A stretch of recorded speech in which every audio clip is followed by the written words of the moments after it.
हम सबने पंचमुखी हनुमान जी की तस्वीर देखी है और हम में से कई लोग उनकी पूजा भी करते हैं। पर जैसा कथावाचक जयनाथ साहा बताते हैं, क्या कभी ये सवाल मन में आया है कि हनुमान जी को आखिर ये 5 मुख वाला अद्भुत रूप लेना ही क्यों पड़ा? असल में ये कोई साधारण रूप नहीं था, बल्कि ये भगवान राम और लक्ष्मण की जान बचाने के लिए अपनाई गई एक बहुत ही जबरदस्त रणनीति थी। चलिए आज इसी रहस्य को समझते हैं। तो सबसे बड़ा सवाल यही है, आखिर हनुमान जी को 5 मुखों की जरूरत क्यों पड़ी? देखिए, ये कोई शक्ति का प्रदर्शन नहीं था। नहीं, ये तो एक ऐसी मुश्किल पहेली का एकमात्र जवाब था जिसने खुद पवन पुत्र को चुनौती दे दी थी, और दांव पर भगवान राम और लक्ष्मण के प्राण लगे थे। तो इस कहानी की शुरुआत होती है पाताल लोक के राजा अहिरावण से।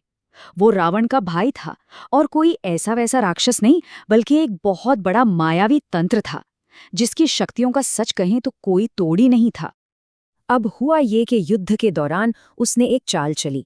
वो विभीषण का भेष बदल कर आया ताकि कोई उसे पहचान ना सके, और उसने सोते हुए भगवान राम और लक्ष्मण का ही अपहरण कर लिया और उन्हें कहाँ ले गया? सीधे पाताल लोक, अपने गुप्त साम्राज्य में, उनकी बलि चढ़ाने के इरादे से। अब हनुमान जी तो पहुंच गए पाताल लोक अपने प्रभु को बचाने, लेकिन वहां जाकर उन्हें एहसास हुआ कि ये काम इतना आसान नहीं है। अहिरावण को हराना लगभग नामुमकिन था। उसे एक बहुत ही शक्तिशाली जादू ने, आप कह सकते हैं, एक तरह का सुरक्षा कवच दे रखा था। और यहीं पर कहानी में एक जबरदस्त ट्विस्ट आता है। हनुमान जी को पता चला कि अहिरावण की जान उसके शरीर में थी ही नहीं।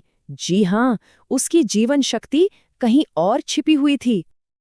और उस पूरे रहस्य का केंद्र था ये एक अंक, 5। यही वो संख्या थी जिसने इस पूरी चुनौती को ऑलमोस्ट इम्पॉसिबल बना दिया था। पर सवाल ये है कि कैसे? तो पहेली ये थी, अहिरावण की जान 5 जादुई दियों में कैद थी, और ये दिए भी कोई एक जगह नहीं, बल्कि 5 अलग अलग दिशाओं में रखे हुए थे। और शर्त तो सुनिए, उसे हराने का सिर्फ और सिर्फ एक ही तरीका था।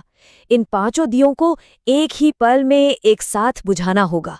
मतलब अगर एक भी दिया 1 सेकंड भी आगे पीछे बुझा तो सारे के सारे दिए तुरंत फिर से जल उठते। अब यही असली समस्या थी। जरा सोचिए, कोई एक अकेला व्यक्ति 5 अलग अलग दिशाओं में रखे दियों को ठीक एक ही पल में एक साथ कैसे बुझा सकता है? ये तो संभव ही नहीं लग रहा था। जब सारी तरकीबें फेल होती दिख रही थीं, तब हनुमान जी ने एक ऐसा रूप प्रकट किया जिसके बारे में किसी ने कल्पना भी नहीं की थी। और यही था उस नामुमकिन पहेली का एकमात्र दैवीय जवाब।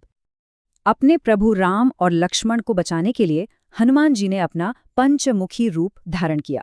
एक शरीर पर 5 मुख, जो 5 अलग अलग दिशाओं में एक साथ देख सकते थे। प्रॉब्लम का परफेक्ट सॉल्यूशन। और ये सिर्फ 5 मुख नहीं थे, हर एक मुख का एक खास मकसद था।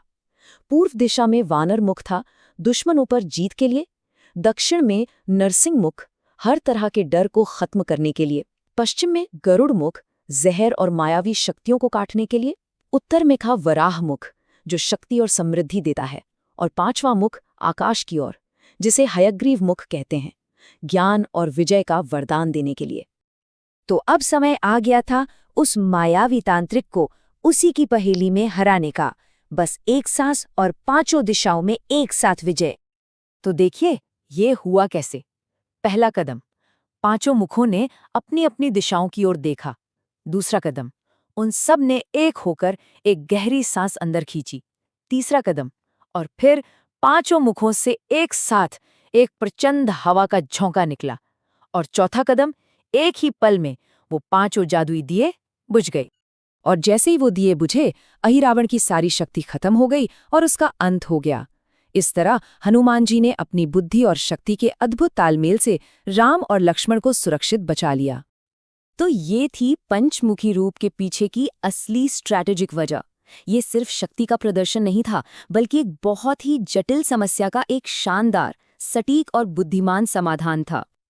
और आज भी पंचमुखी हनुमान जी का ये रूप सिर्फ एक तस्वीर नहीं है, ये सुरक्षा का एक प्रतीक माना जाता है। ये हमें विश्वास दिलाता है कि कितनी भी असंभव लगने वाली चुनौती क्यों न हो, उस पर विजय पाई जा सकती है। और यही रूप घर में सुख, शांति और समृद्धि लाता है।